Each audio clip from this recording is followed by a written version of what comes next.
This week's ScubaTube is sponsored by Top 5 Best Underwater Movies. Hi guys and welcome to Simply Scuba. So yep, that's right, ScubaTube has jumped over to Wednesdays now. Don't worry, this hasn't replaced Weird Wednesday.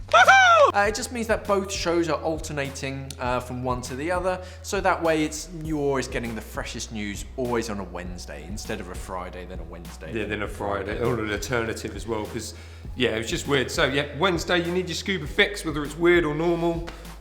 Wednesday. So let's jump into the news. The oldest living Pearl Harbor Navy salvage diver has died.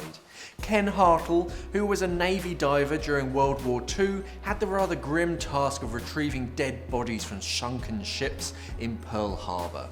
He's died at the ripe old age of 103. 103. He's believed to be the oldest known surviving salvage diver at the Pearl Harbor site, and he was working as a ship fitter when the war broke out.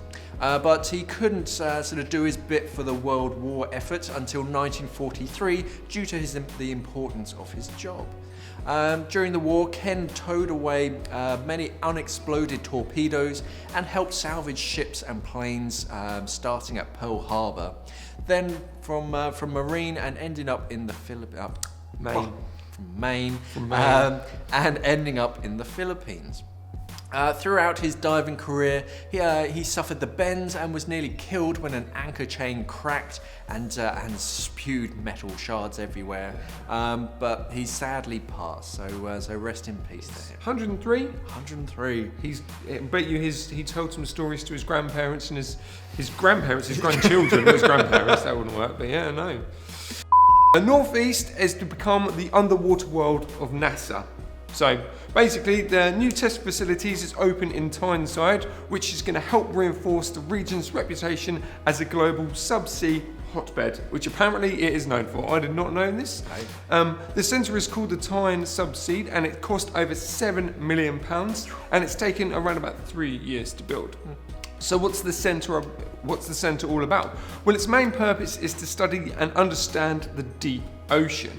It's 2.5 miles deep, which apparently is the equivalent of 16 locomotives pressure-wise. So yeah, it's pretty, you might need a specialist suit in there. It's quite substantial. Yeah. The site was also working with universities to help develop the world-first technologies, and also to deliver commercial provision of hyperbaric testing, whatever that is. But yeah, so really deep. 2 miles, 2.5 miles. Yeah, lots of pressure. Facility. That's cool. Yeah. So yeah, it's world leading.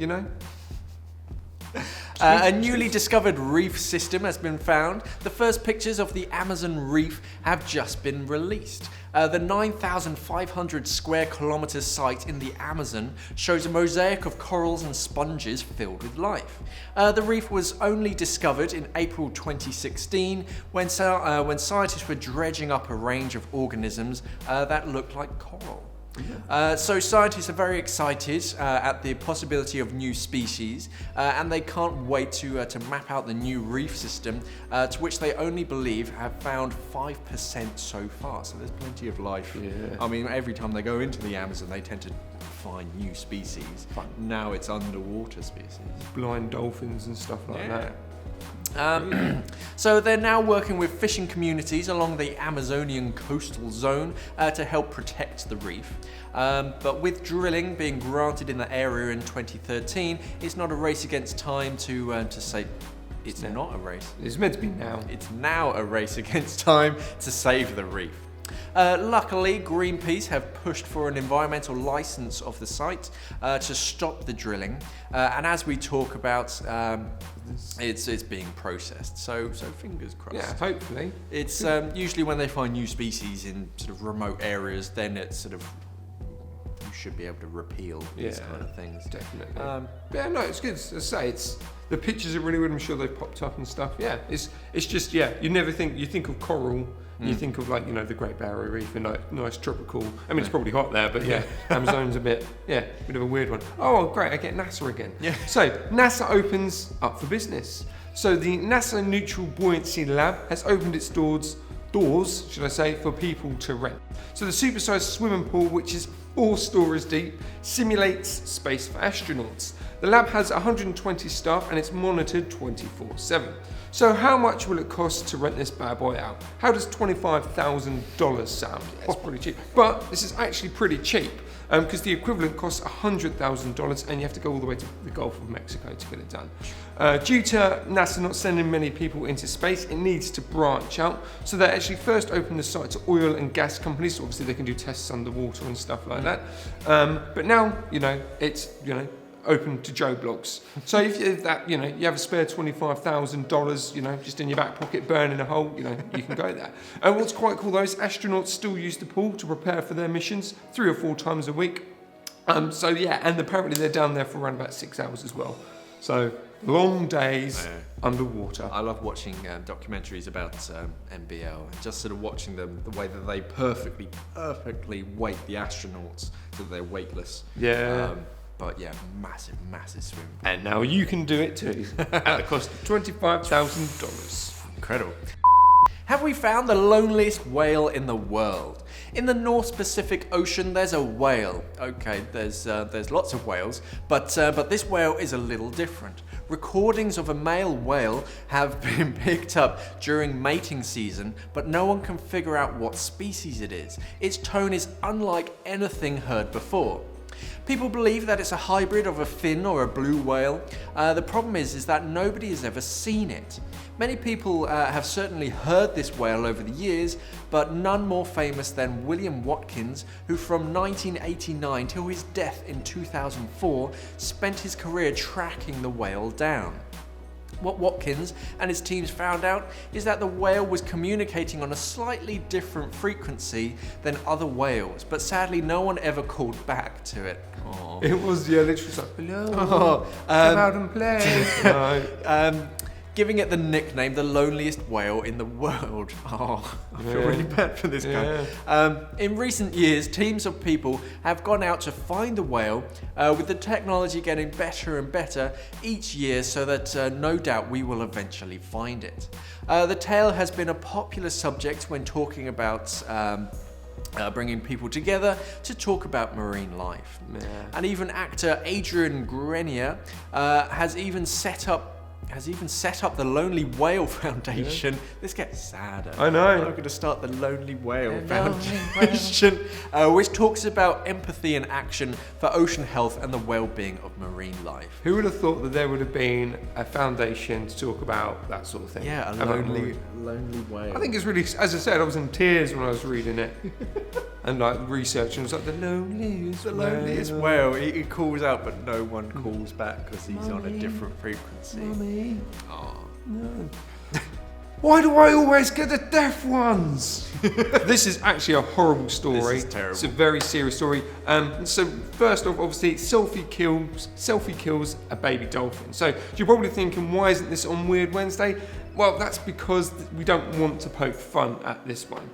So a baby dolphin died after tourists in Argentina took selfies with the animal instead of putting it back in the water. So I think the dolphin itself, the baby dolphin, kind of maybe, I don't think it was washed up, but it was in shallow waters. Obviously it wasn't very well, so they decided to pick it out and then have selfies taken with the whale. They were all excited, so they were all taking pictures, people were poking it, people were prodding it, So rather than saving a baby dolphin's life, put it back in the ocean, they literally killed it. All because they wanted to get a selfie with it. It's crazy. They killed a life. A life ended, a young life ended because of a selfie. What is wrong? Whoever is involved with this should be ashamed of themselves, I don't understand why people do such horrible things. It's a marine life, it's obviously distressed, it needs help. Granted, it might have not been very well, but at least if you put it back in the ocean, it's got a chance. It's got a chance. Or you send it off to a conservation, like you register it, they can get it better, then release it, catch and release. But no, they picked it up. It really angered me. It's really horrible. And there's even a video, I'm not even going to put the video up, because it's just horrible. Anyway. Moving swiftly on. The world's oldest aquarium fish has died. So Grandad.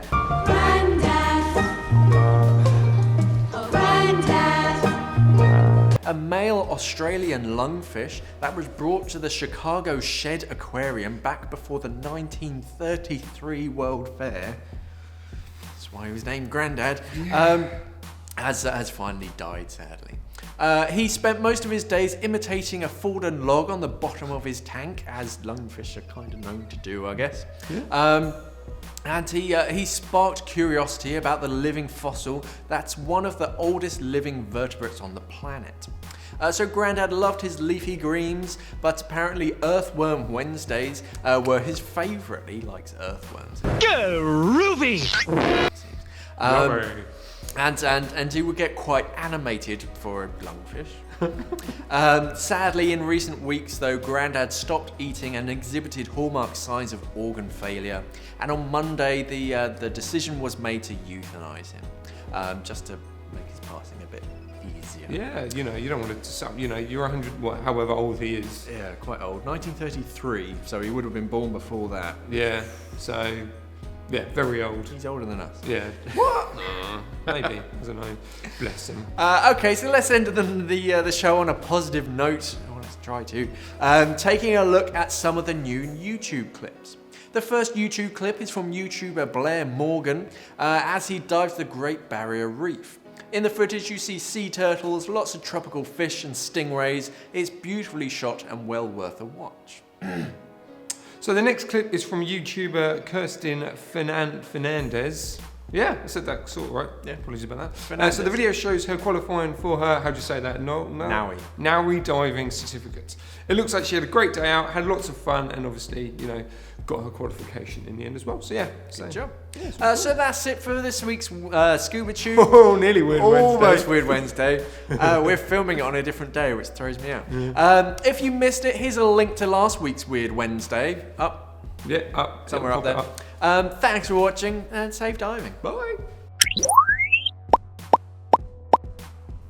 Okay guys, if you like that video, click over here to subscribe. And if you want to see more videos like this, click over there.